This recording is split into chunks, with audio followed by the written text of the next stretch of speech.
Things you didn't know that you didn't know, part 9.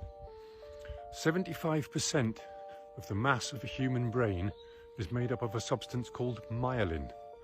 And myelin is made up 100% by cholesterol.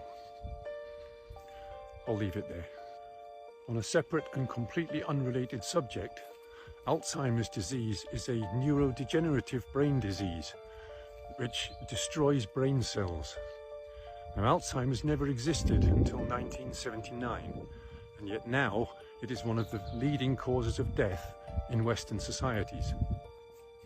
On a separate and completely unrelated subject, margarine was first invented in 1869 because Napoleon wanted a cheaper and longer lasting fat for his armies to travel with. It didn't gain popularity until the Second World War, when butter and other animal fats were scarce. Grew in popularity in the 50s, but by the 70s the animal fats in it had been replaced with vegetable oils,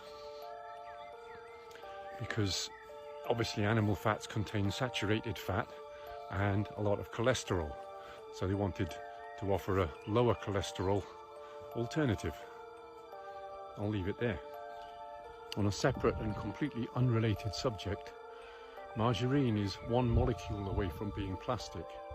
Now, as any chemist will tell you, one molecule can make a huge difference to the finished compound. Take ethanol and methanol, for example. One molecule difference, but very, very, very different results when ingested into the human body. Right? So I'll leave it there.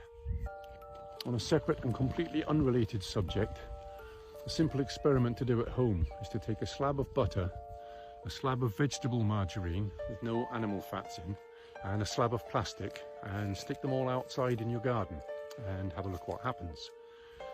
Very quickly, all the wildlife in the area is going to be attracted to that butter, from the flies and the beetles and the mini beasts, through the birds, the rodents, all the way up to the apex predators, foxes, badgers, bears.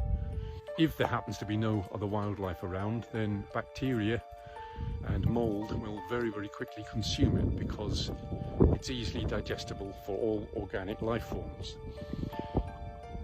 The margarine and the plastic will sit there for weeks. Nothing in nature will touch them. Try it. I'll leave it there.